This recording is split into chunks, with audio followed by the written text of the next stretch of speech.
conquête de la souveraineté passe avant tout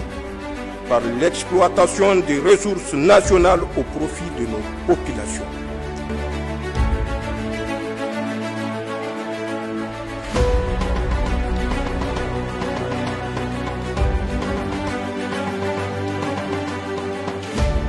En République populaire de Chine, le ministre du Commerce et de l'Industrie, Syed Asman, accompagné du secrétaire général du gouvernement, Loli Mamadou Faye, a eu des rencontres avec les autorités administratives et les structures associatives et visité des usines, le centre commercial interconnecté, les zones franches et signé des mémorandums d'entente à Changsha. Au cours de cette rencontre avec les autorités, le directeur général du département du commerce de la province de Hunan a affirmé que la coopération entre la Chine et le Niger s'intensifiera au regard de la réorganisation de la carte diplomatique de la Chine qui est désormais orientée vers les pays africains.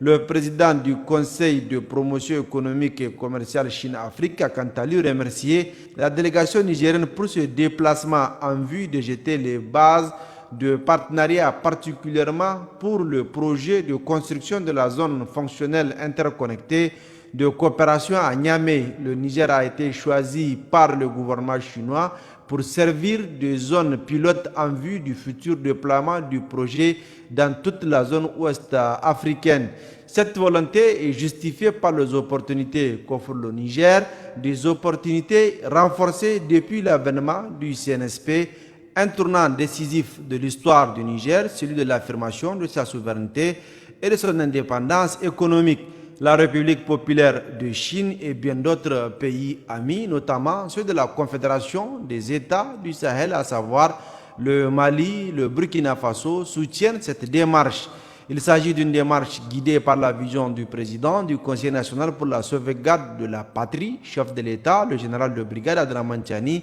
consistant à créer les conditions pour l'accession de notre pays à une véritable souveraineté ainsi qu'à la stabilité politique et institutionnelle, rappelle le ministre du Commerce et de l'Industrie. Dans ce cadre, des efforts considérables sont en train d'être fournis pour renforcer davantage la coopération bilatérale avec les pays partenaires dans un esprit de partenariat gagnant-gagnant. En outre, des réformes visant à améliorer le climat des affaires sont en train d'être mises en place afin de faciliter davantage l'exercice des activités économiques dans notre pays, a précisé le ministre Asman Seydou. La délégation conduite par le ministre du Commerce et de l'Industrie a visité la société Zoom Lion, fabricant des machines d'ingénierie, des grues, des machines agricoles complètes pour production, avant, pendant et post-récolte. La société Hunan Sialiang Machinerie, célèbre dans le domaine de la fabrication des machines de broyage de riz de série, des chargeurs de graines de série et convoyeurs,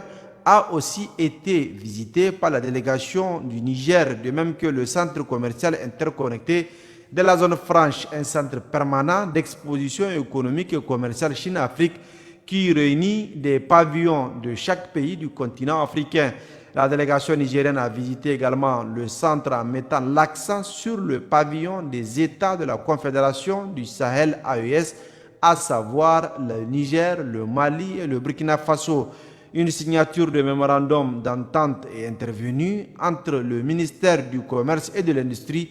entre la société Hunan Siangle Warom International Trade Niger. Il s'agit d'installer au sein de la zone fonctionnelle interconnectée des industries et modèles de troc suivants: la construction et l'exploitation d'une zone fonctionnelle interconnectée de coopération à Niamey, la construction et l'exploitation d'une zone industrielle à Dosso, la construction d'une usine d'assemblage de camions, la construction d'une usine d'assemblage des agents agricoles, la construction d'une usine d'assemblage des ordinateurs et l'échange des marchandises, nouveau modèle de troc Hunan Niger.